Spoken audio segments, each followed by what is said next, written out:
So let's get into Lisa Unger's The Whispers. It is the first in a series. It does function like a standalone. The second book in the series is going to take place 10 years later. So all it is that, well, I'll just see what the blurb says and we'll go off that because I think the blurb will reveal most of what it's about. I'm trying to see a blurb on here. Here we go. Eloise Montgomery discovers her amazing gift in the wake of tragedy in this first of 3 captivating short stories from award-winning and New York Times bestselling author Lisa Unger. It's a day like any other for Eloise Montgomery until tragedy strikes, when she is recovering from a horrible accident that takes the lives of her husband and oldest daughter. And as she works to help her younger daughter move forward, Eloise experiences her first psychic vision. Though she struggles to understand her newfound gift, Eloise finds a way to use them to save lost women and girls, for whom her help may be the only way out. From the author, whose gripping narratives and evocative muscular prose have won her critical acclaim, comes The Whispers, a story that delves deep into the human psyche and the mind of one unforgettable heroine. So that's exactly what happens in the story, and that's like the whole story. So the only thing I could tell you as far as spoils was the type of things that she envisions, which I will just say she is like finding bodies, for one, or she is trying to rescue people that are in danger. That's as vague as I can be without spoiling stuff, and because this one is so short, I really don't think I need to give you any more information than that. And there's only one thing that I can kind of spoil for you. Well, I guess I'll spoil everything. I've done it with all the other books. So, yeah. When the hand is up, the spoilers are a-coming. And when the hand goes down, the spoilers are gone. So, I'm just going to tell you, like, 3 quick things. So, yeah, just for this one, honestly, you could just mute me. I'm going to be, like, 10 seconds into spoiler territory. And then I'm going to be moving on to the next one. Are you ready? Well, maybe.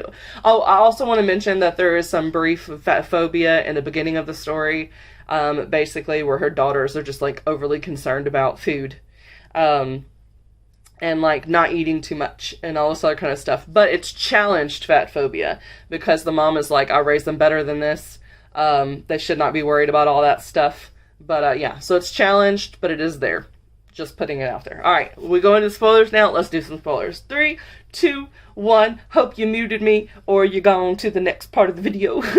So she starts getting these psychic visions after the death of her husband and her older child that was in the car wreck. Her younger child was like selectively mute for a while after. So she's like, I don't even know how to help her. I know she's aware that she like had a sister and stuff because she's been sleeping in the sister's bed, like in the sister's clothes. So like I know she's grieving and she's aware. But then the mom starts to get these like psychic visions. She sees a girl that's in a well. So then she has to call the cops and tell them to go find this girl that's fell down the well. And they don't understand. They don't believe her at first. But she's like, I don't care if you believe me. Just go do it. And they actually do go do it. And they find her, which helps out the second time around. Because then she starts getting visions of a murdered girl. And it's a guy that works in the school system, like a janitor or something. And the girl was like running away, and then she got out of this guy's car, and then this guy was like lurking, waiting to pick her up. Something like that. I think that's what was happening. But anyway, he like sexually assaults her and all that kind of stuff, and this woman is having the visions of this happening. And then she doesn't hear anything pop up in the news. And again, this is only like her second vision ever. But because she had told them about the girl that fell down the well, they know that her visions aren't like a lie. So even though they're skeptical, they like ask for her help and to give her more information. Sometimes she forgets what her visions were, so she'll remember bits and pieces, but she won't remember all the details until like something triggers it, because her visions come to her in her dreams. Then they're not really necessarily like waking visions. So they're able to find out where the girl's body is to at least give the parents some relief. And then there's also the situation where there's Bear, stop it! I'm trying to make a video. Hopefully it's not too loud. Bear! He's been good all day, but once it gets dark, I feel like he's just scared of his own shadow, his reflection in the window, and he barks on himself. He's perfect to have around when you're doing a yard sale, because then you can just leave the garage door open, people can shop, and when they pull up, he will bark. So you'll know if someone steps into the yard. But anyway, enough of that. What was I going to tell you? Oh, yeah. So there's the whole trial that happens because of the driver that struck them and caused the deaths. And I think he must have been drunk driving or something like that.